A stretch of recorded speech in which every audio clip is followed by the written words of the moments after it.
What would you do if a stranger offered to pay double for your horse, but only if you came with it? Today's heartwarming Old West story takes us back to 1884 Montana, where one unexpected offer changes a lonely cowboy's life forever. Was she joking? Or did she have a reason for making such an unusual request? Stay with us until the very end to discover a touching story of kindness, courage, and true love on the American frontier.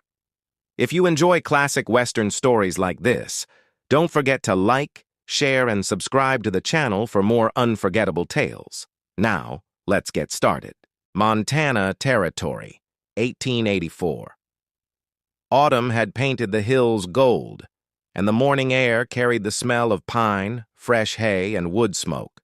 Every year, ranchers from miles around gathered at the county livestock market to buy horses, trade cattle, and catch up with neighbors they hadn't seen since spring. I had ridden into town before sunrise with one horse tied behind my wagon, a gentle chestnut mare named Daisy. She wasn't young anymore, but she had carried me through snowstorms, long cattle drives, and lonely nights on the prairie without ever failing me. Now that my ranch had grown, I needed a younger horse for the demanding work ahead. Selling Daisy wasn't easy, but I hoped someone would give her the peaceful home she deserved. I hung a simple wooden sign around her neck that read, $50, and quietly waited. Most buyers walked past without stopping. Some glanced at her gray hairs and shook their heads before moving on to younger, stronger horses. A few even laughed, saying $50 was too much for an old mare. Their words stung, but I refused to lower the price. Daisy wasn't just another horse to me. She had earned every dollar through years of loyalty. As the afternoon sun climbed higher, I began wondering if I would simply ride her back home. Then a stagecoach rolled into town, sending dust across the marketplace. From it stepped a young woman dressed in a modest blue dress and a straw hat. She carried a worn leather bag and looked more like a schoolteacher than someone shopping for livestock. Instead of rushing past, she walked directly to Daisy, gently stroked her neck, and smiled as though she had found an old friend. She asked about the mare, and I told her everything. How Daisy had crossed rivers, climbed mountain trails, and never once thrown a rider. The young woman listened carefully, without interrupting. When I finished, she looked into my eyes and asked, "Is the price truly only $50? I nodded. "Yes, ma'am. $50, and she'll be yours." A gentle smile spread across her face as she reached into her bag. Then, in a calm voice that made the busy marketplace suddenly feel silent, she said, "I'll pay double, if the cowboy comes with her." I stood speechless, convinced I had either misheard her or that this remarkable stranger had just changed the course of my life forever. I stared at the young woman for a long moment, certain I had misunderstood her. A few ranchers nearby chuckled quietly, expecting me to blush or laugh the remark away. Instead, the woman offered a polite smile and introduced herself as Clara Whitmore. She explained that she had recently inherited a small homestead just outside Helena after her uncle's passing. The farm had been neglected for years, and although she was determined to make an honest living, she knew almost nothing about ranching. "I don't truly need another horse," she admitted.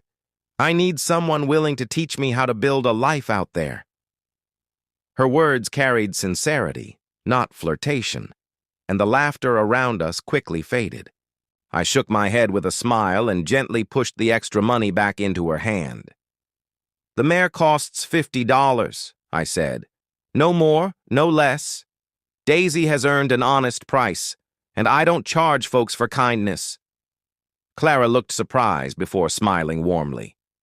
She accepted the horse for the original price, but before leaving, she asked whether I might visit her ranch from time to time in exchange for fair wages. After thinking it over, I agreed. A neighbor should help another neighbor, especially on the frontier where everyone depended on one another to survive.